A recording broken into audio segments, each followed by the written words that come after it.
Morning, people. Right, okay. It says Hamlet Act 5, but we are going to pick up on a little bit of the end of Act 4, Scene 7 as well, because obviously you've got the revealing of Ophelia's death that we didn't really cover in massive detail, and we can kind of tie that into Act 5 as well. So in terms of doing that, we're going to look at different interpretations of Ophelia in kind of different ways, and tie that into the kind of the evidence at the end of the act and start of the next one. You'll need to use the two sheets that are attached to the email to do that. One is the artwork, the other is the just kind of general critical interpretation sheet. Then we move into the Gravediggers. Now, the Gravediggers, I'd be very surprised if they were to give you an extract on the Gravediggers again, as they've already used it, but they're still quite useful in terms of kind of linking into the transition in Hamlet himself, dealing with the wider theme of kind of death within the play.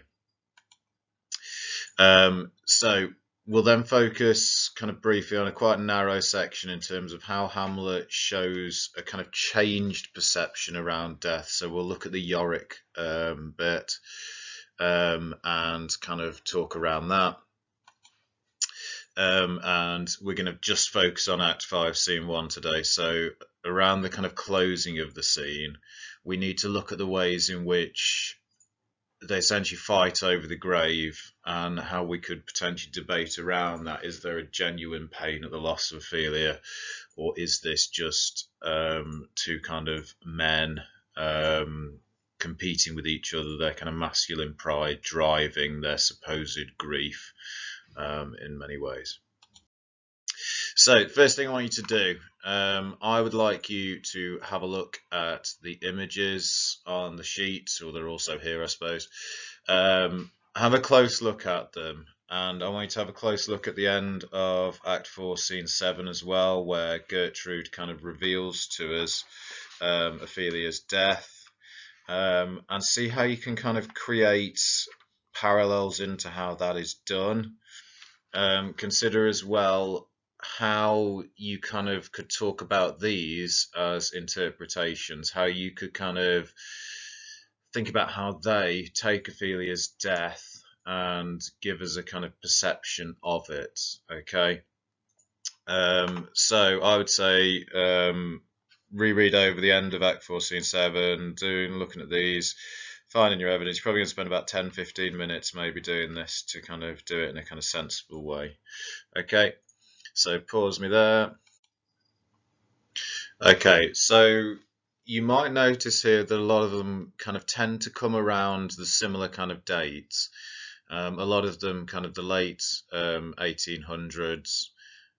So the earliest one, 1851. I've included a more modern one on there as well. But there's this sudden interest in Ophelia again as a kind of figure. It's kind of linked in with the pre-Raphaelite movement in art. A lot of these are kind of considered pre-Raphaelite painters. Now, in terms of their interpretation, in many ways here, it's a peaceful interpretation. Ophelia's death here, which is often associated as a suicide, the priest later on will kind of say he believes it to be a suicide. Her death is dubious, essentially. But in all these paintings, there's a sense of her as kind of, you know, preparing for this death, coming towards it in a kind of soft way. There's a romanticism to it. So in most of them, she's kind of dressed as if she's in a wedding dress. She's kind of surrounded by flowers. You get the kind of lilies, a symbol of kind of death, but also of purity. You get the willow tree that is mentioned by Gertrude as a kind of symbol of unrequited love. Desdemona in Othello sings about the willow tree. She's got a song about it just before Othello comes in and murders her. So all of them with even down with the Cabanel one, where she seems kind of maybe a bit more distressed. There's a real sense of her as kind of released through this death. And if you kind of look at the Waterhouse one, where she's not actually in the water yet, she's almost kind of preparing herself for it. There's a tranquility to the scene. Um, so you can talk about the artwork, you can talk about it and say, well, it shows an interpretation of Ophelia's death as both tragic, but also as a kind of release. There's a peace to it. It romanticizes her death. It kind of links in various symbolism, the kind of the white very often for the purity, the different flowers and their symbolism, and you've got the kind of the wedding dress image overall. Now, if we link this in with kind of Gertrude's description, she does kind of romanticize the death as well. There is a willow tree grows askant the brook that shows his hoary leaves in the glassy stream. So the willow tree kind of going down over the water, this kind of, as I say, it's an image of unrequited love. And this is a glassy stream. There's something kind of a perfected image that goes with this. And Ophelia, before this, she makes fantastic garlands. She's kind of playing with the flowers in her madness, which kind of leads us into our kind of flower imagery here. But even there, it kind of romanticizes it. The cornflowers, nettles, daisies, the long purples, as a kind of, she does say that liberal shepherds give a grosser name. I don't know whether you've got this note in yours, but apparently the grosser name relates to the testicle-shaped tubers of these plants, and Jenkins suggests that they've been referred to as dog stones and fool's bollocks by the shepherds. But again, the imagery of kind of flowers going around it, yeah, maybe ignore the kind of dog's bollocks bit again. And in the death itself, she's kind of compared to a mermaid through simile. Her clothes spread wide and mermaid-like a while they bore her up. So as she slips into the stream, for a while she's borne up as if she's a mermaid. So it kind of links in again with some of the floating images here.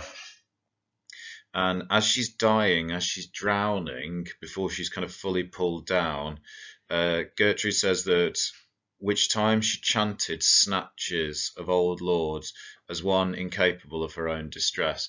So the image here is of Ophelia kind of singing, essentially, as she's drowning. She's singing snatches of old songs.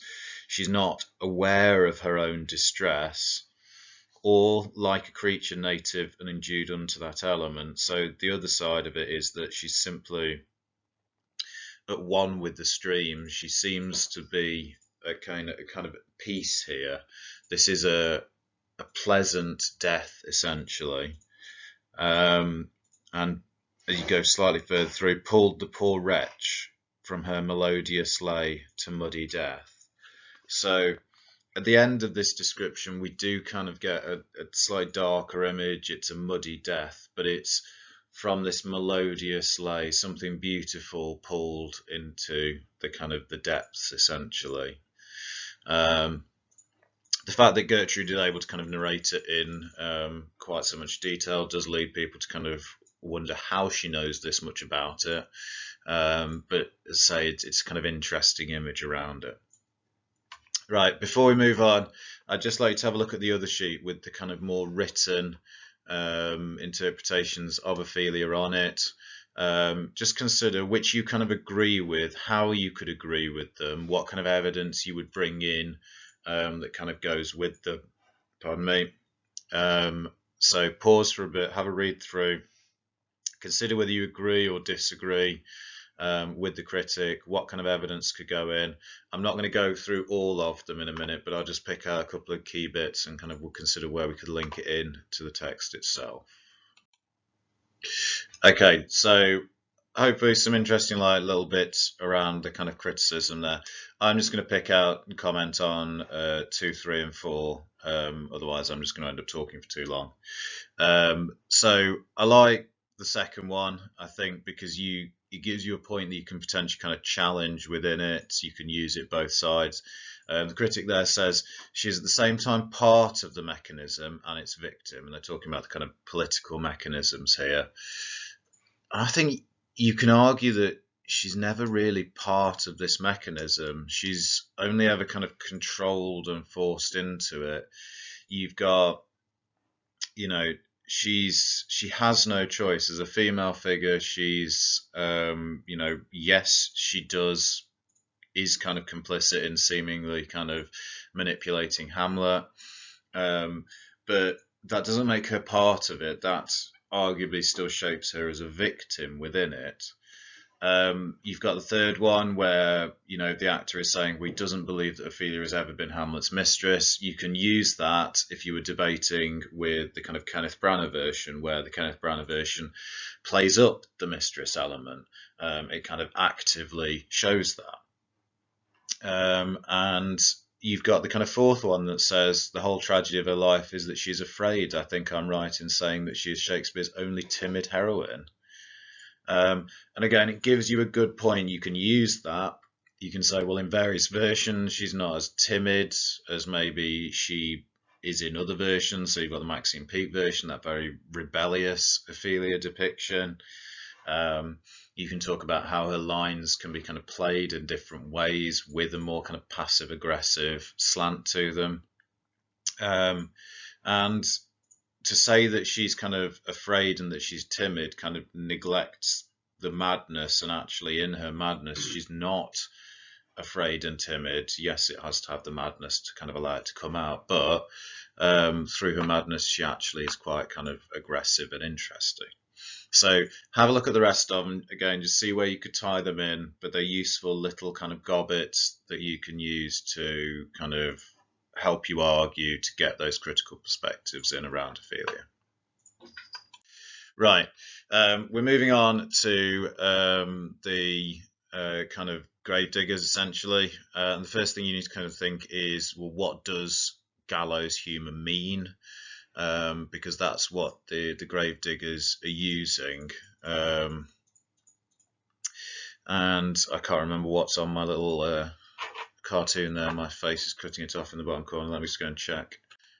Okay, so it basically just says for some reason these birds didn't seem as interested in William's birdseed. That would be an example of gallows humour. So kind of think about the image of William here, think about the type of birds, think about where the humour comes from. It's not a kind of happy, light-hearted humour. So I want you to find me a proper definition of it as a term that we can then kind of link into how the gravediggers are used. Okay, so it's essentially gallows humour comes from the idea of people kind of facing their death, standing before the gallows where they'd literally be hung, and going to the gallows in good humour and kind of it's a bleak kind of humour essentially. Now with the gravediggers, you've essentially got this kind of coming through. There is a comedic aspect to them. They are funny. Well, and I sort of demand that you see them as funny. You might not find them funny, but talk about them as comic. Their kind of humour is slightly different to at other points. They're what I'll describe as kind of earthbound. Hamlet is kind of all lofty and high kind of culture. Their humour is in prose. It's lower, it's cruder, but it does show wit and insight into kind of human society. It critiques, it's used to kind of point out the flaws and problems in human society. And one of the central things that they do is they highlight the kind of double standard that wealth provides you with power. It means that you can beat the system, that you can kind of go against the system. You've also got the idea of the structural contrast that they provide. We move from kind of hearing about the death of Ophelia to the gravediggers scene. So we move from a kind of really heightened tragic moment to a more kind of comic moment. their insertion is essentially to kind of break up those darker elements of the play. So before we see her body, we see her funeral. You get a kind of the more light-hearted kind of banter element. Yeah, sorry, once again it's cut off. As Hamlet arrives, he kind of overhears their discussion. Now, Hamlet is in a kind of state of transition at the moment. He's changing, he's altering from that kind of indecisive figure at the start to a more decisive figure now. We've already seen that in kind of his soliloquy with around Fortinbras from the letter that Horatio reads to us. And now this is going to serve to kind of further his transformation. Okay. So it's going to challenge his ideas about death itself, how significant it is, how much he should be kind of affected by it. Right, so what I would like you to do in relation to this, the sheet that's attached to the email, I've picked out various bits from the Gravedigger's discourse, and I want you to think, well, what is the kind of the comic element to it on a more kind of laughable level, but where is there a wisdom that kind of underlies it? What is the more kind of hidden truth that goes with it? I think it's probably going to take you about 15, 20 minutes probably to go through it, to find them in your book and to actually kind of think about them. And so sort of pause me here, have a go at doing it, then I'll kind of go through it afterwards, okay? I will speak to you shortly. Okay, so with the first one, the crowner hath sat on her and finds it Christian burial. I mean, with that one, it's the sheer absurdity of the image. The way he's kind of phrased it is the crowner. In this case, there's two different ways of viewing it. It can be the kind of the coroner, as in the person who decides the cause of death, or it with that reference into crowning, it can link into the king. But the phrasing of it is that they literally sat on her. So sat on the corpse in a kind of literal physical way, and finds it Christian burial. So seeming absurdity. But the wisdom here is that they have essentially been paid off, or they have an ulterior motive. They find it Christian burial, whether or not it truly is Christian burial. They have decided it is. The next one, so it's wealth and power that leads into this kind of decision, really. The next one, here lies the water, good. Here stands the man, good. If the man go to this water and drown himself, it is, will he, nil he,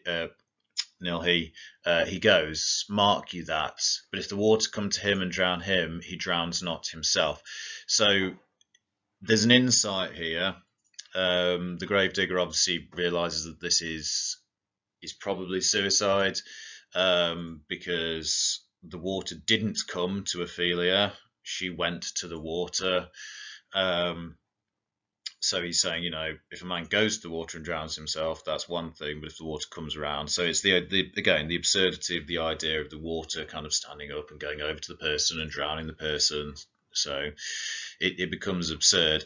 This is often kind of heightened in various kind of versions, in terms of comic effect. So in the Tennant version, you have the kind of gravedigger taking his sandwich and his cup of tea and sort of drowning the sandwich in the cup of tea.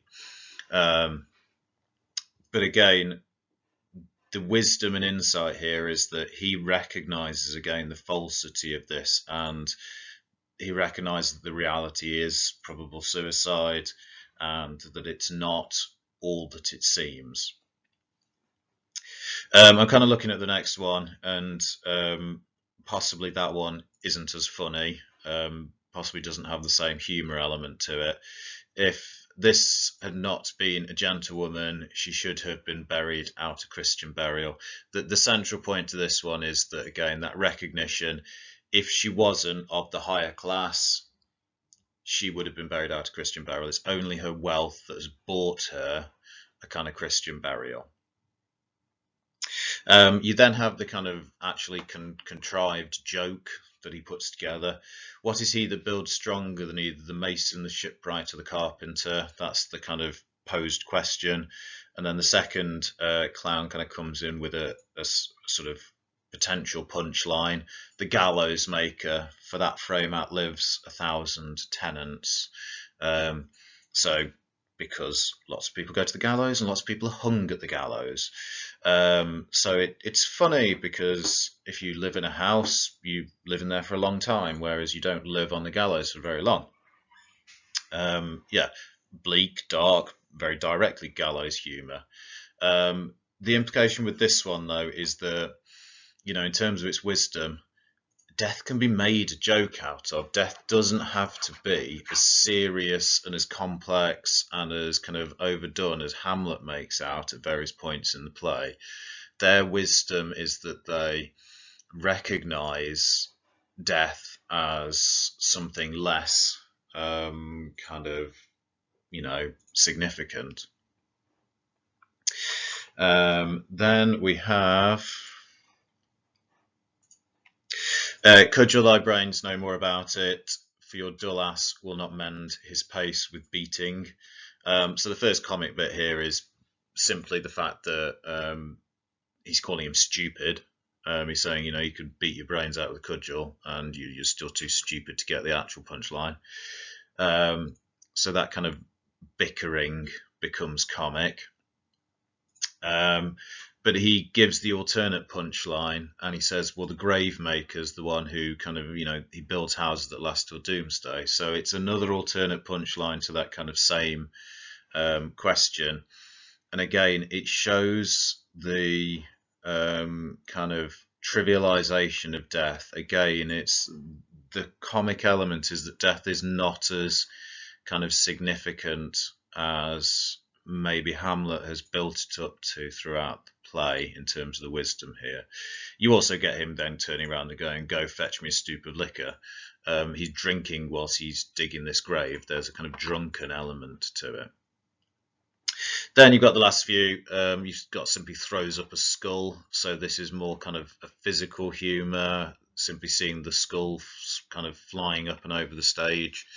But again, it's that irreverence towards death and the wisdom that these people have buried. There's nothing sacred about them. They're simply bones now. They mean not as much as they did once in life. Then we have... sorry, I just had to remember myself the context around it. Yeah, so then Hamlet has arrived, and the next few are kind of him bantering with Hamlet, essentially. So he's talking, Hamlet's kind of questioning him about the grave, and he's punning, essentially. The first gravedigger is punning, or the first clown, however you want to refer to them. You lie out of it, sir, and therefore it is not yours. For my part, I do not lie in it, and yet it is mine. So it's putting on the kind of lie as in a deception, but also lying down. And he's saying that Hamlet is a deceiver. He's lying outside the grave. He's not literally lying down, but he's a liar. And for the gravedigger, he lies in it, but it isn't his. Or do not lie into even. He doesn't lie, it's telling the truth. So again, in a play full of deception, the wisdom here is, again, the ability of the gravedigger to kind of identify the deception, to kind of draw that out, and kind of see through those kind of self-deceptions. Then the last couple one that was a woman, sir, but rest her soul, she's dead. Brutal punchline here. In death, you lose your gender, you lose any identity, and again, that kind of crosses over into that same wisdom element. Death, once you're dead, you're nothing. Ashes to ashes, dust to dust. It's kind of reductive. And then the last couple of bits here.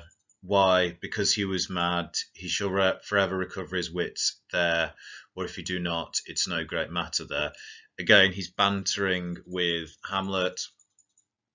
The joke there is that everybody in England is mad, so the audience are going to laugh at this. They're an English audience.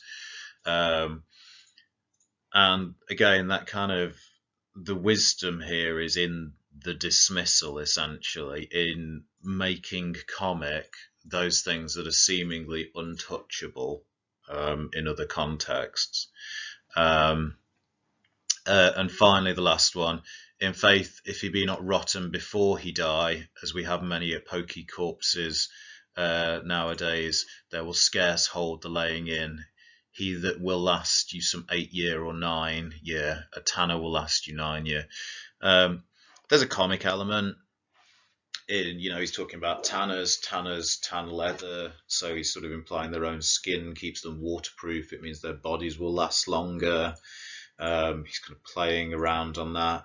There's a wisdom hidden within that, though, and he's saying a lot of people are rotten even before they die, and he doesn't mean in a literal sense, he means in a kind of moral and kind of emotional sense. So he's, again, his joke serves to criticize the upper class, their kind of conceptions. He's,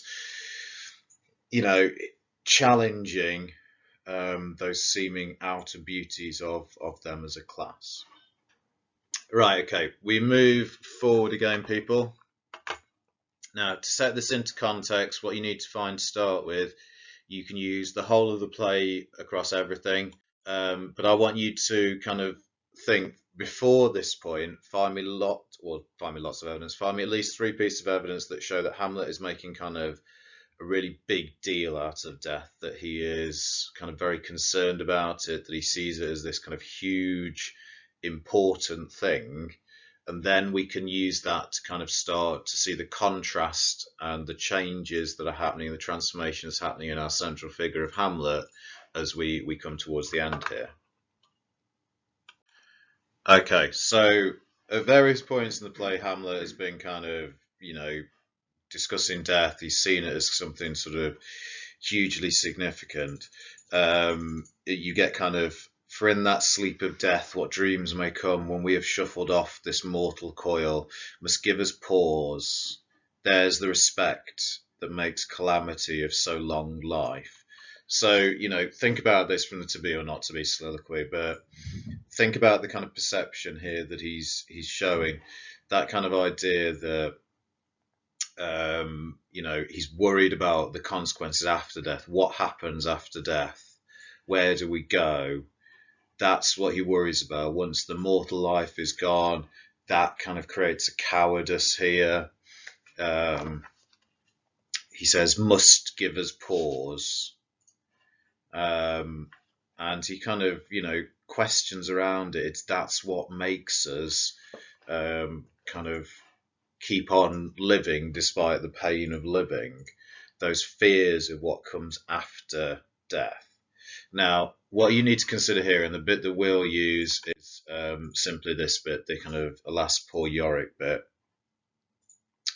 And it's a smaller section, but you can pick out bits across the scene that do the same thing. This is not the only bit that you can use, but this is the bit that we'll look at in a minute. So what I want you to do, I want you to look at this bit, kind of go over it, use the No Fear Shakespeare and stuff like that to kind of understand what he's going on about. But essentially here what you're looking for is a transition in Hamlet's perceptions, that he's now starting to recognize the realities of what happens after death. He's starting to see that it's not necessarily as significant as potentially it appears, and it starts to kind of challenge the perceptions that he has before, which allows him to then kind of act later on where he couldn't act at the start. So I would say 10-15 minutes, kind of break it down, see what you can find around that. Okay, so he's addressing the kind of the skull of Yorick. It's one of the most kind of famous scenes in the play. Alas, poor Yorick, I knew him. So Hamlet supposedly knows this individual he's now talking to. He's sort of, and he begins to kind of narrate his memories of him, a fellow of infinite jest, so of most excellent fancy. He's supposedly the king's old jester. So he was a figure at court. You think of the kind of figure in Motley. He bore me on his back 1,000 times. So Hamlet has fond memories of Yorick. He's amused him. He's played with him as a child. And you then get the kind of tense change. You move from I knew him, past tense, and now. So that kind of temporal marker marks a transition. How abhorred in my imagination is as he looks at the skull, he simply feels disgust. He's abhorred in the imagination. My gorge rims at it, so he feels sick at the sight of it. And he looks at the skull. Here used to be the lips that I kiss, I know not how much. And he kind of rhetorically questions the skull. Where are your jibes now, your gambols, your songs, your flashes of merriment that were wont to set the table on a roar? Not one now to mock your own grinning, quiet chap fallen. So he's kind of questioning, well, everything that was there about this figure in life is now gone. He's simply a skull. So he's kind of implying that once people are dead, they kind of lose everything apart from their kind of their identity even. And he then uses this kind of imperative command. He talks to the skull. He's not actually going to do it. He's personifying it essentially. Now get you to my lady's chamber and tell her, let her paint an inch thick. To this favour she must come. Make her laugh at that. Prithee, Horatio, tell me one thing. And he's basically saying, well, hello, skull. Go to my lady's chamber, so potentially Ophelia's chamber. He doesn't know she's dead yet. And he says, well, it doesn't matter how much makeup they put on, one day she's going to die. It's an inevitability in life. You can paint an inch thick of makeup, but this favour is the skull. And he says, make her laugh at that. And this is a kind of difficult ask, to laugh at death. But he's starting to realise, like the gravediggers, that it's not as serious as it once was. And he then moves into the kind of questioning of Horatio. Prithee, Horatio, tell me one thing. What's that, my lord? Dost thou think Alexander looked to this fashion in the earth? And he's talking about Alexander the Great, who is one of those kind of classical figures that in Shakespeare's time people looked up to. They see him as kind of an example. He conquered from Macedonia a huge area of the globe at the time. He's sort of one of the most powerful generals in existence, or was in existence. And he says, well, do you think the same thing happened to Alexander? And the answer is, well, yes, even Alexander became simply a corpse, a skull. So the implication here is one of, a recognition that it doesn't matter who you are in life, you are reduced to this status in death. This is something he's kind of touched on before, but more as a kind of way of mocking Claudius. Now he's starting to realise it in a wider setting, and it becomes a kind of challenge to his own perceptions. He's recognised, though, that for all the kind of big deal he was making out of death and how it was preventing him from acting, now he's starting to see death in a different way, and without that level of significance that he places on it, it no longer becomes such a big deal, and he can start to act more directly. Right, last thing we're going to look at. So you're going to use the rest of the scene here in order to do it. And you get the entrance of Ophelia, you as a corpse, you get the kind of funeral procession, you get kind of Laertes talking over the corpse of Ophelia, and then Hamlet revealing himself and kind of coming in here.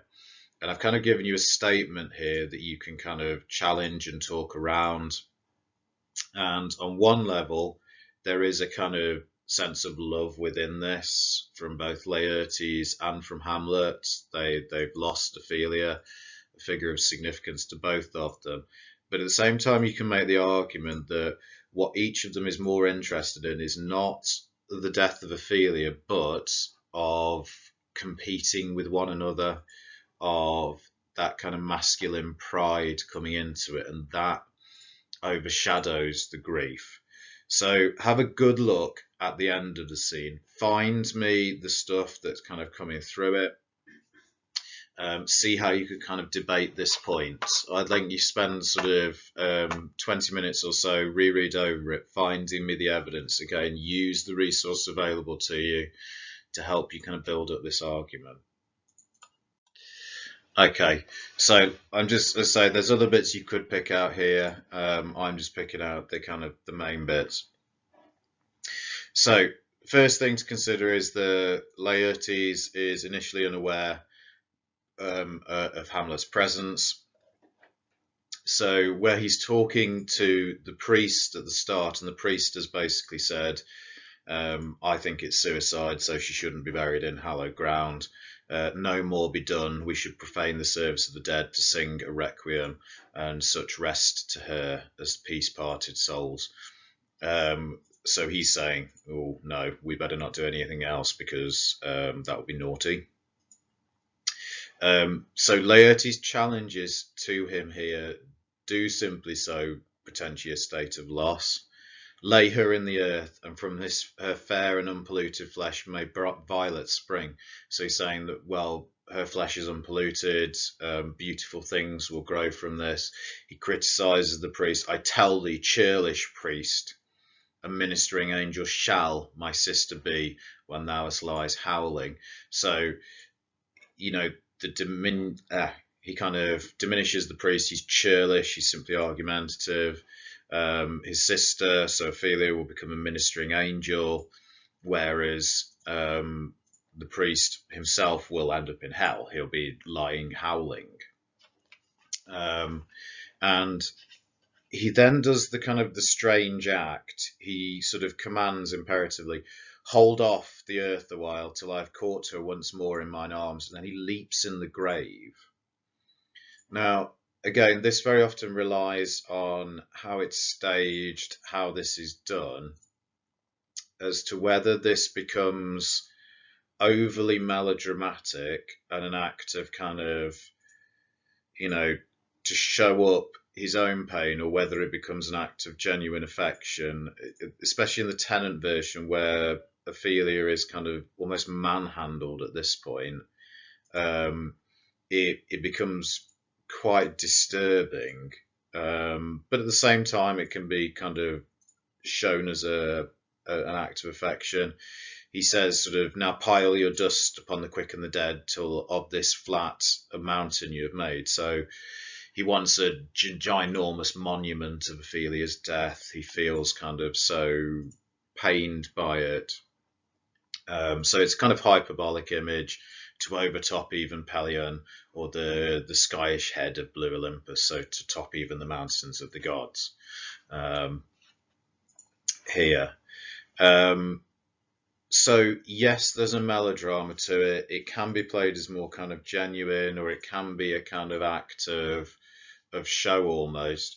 Then Hamlet appears, and straight away they kind of physically grapple. In some versions, this will even kind of take place within the grave, over the body of Ophelia, which really does sell up this kind of toxic nature of the conflict as part of it.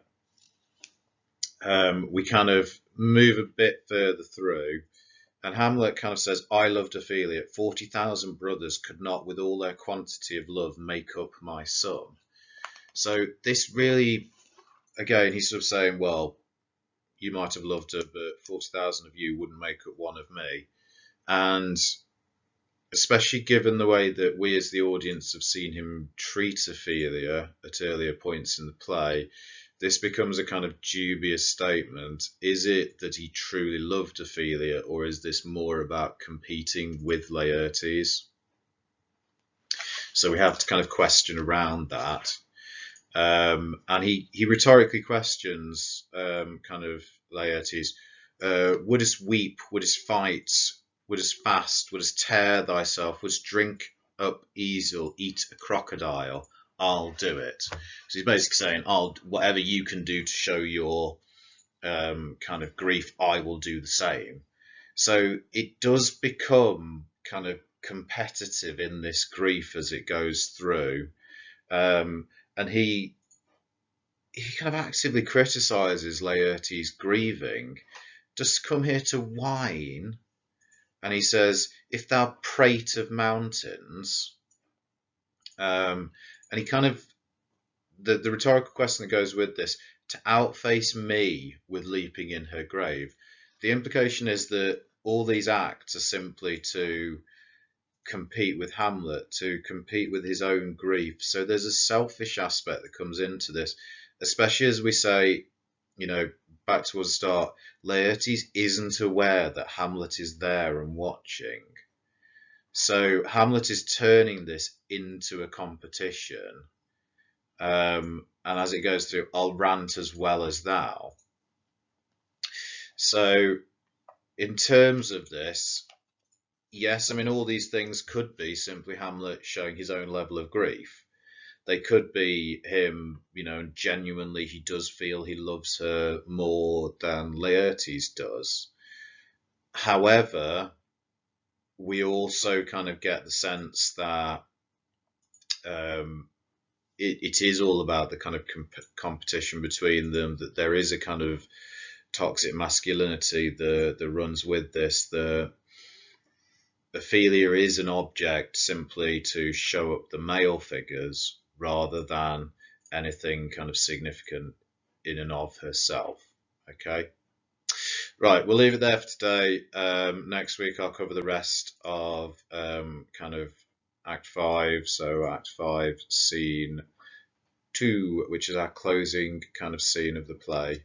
As I say, there's more you could draw out from this section, read around it, look at the resource you've got available. There are other lines that you might comment on, especially if you were to get this as a kind of extract section. But hopefully this has given you enough to kind of see the various trends, the significant turning points within this, and why it's important overall.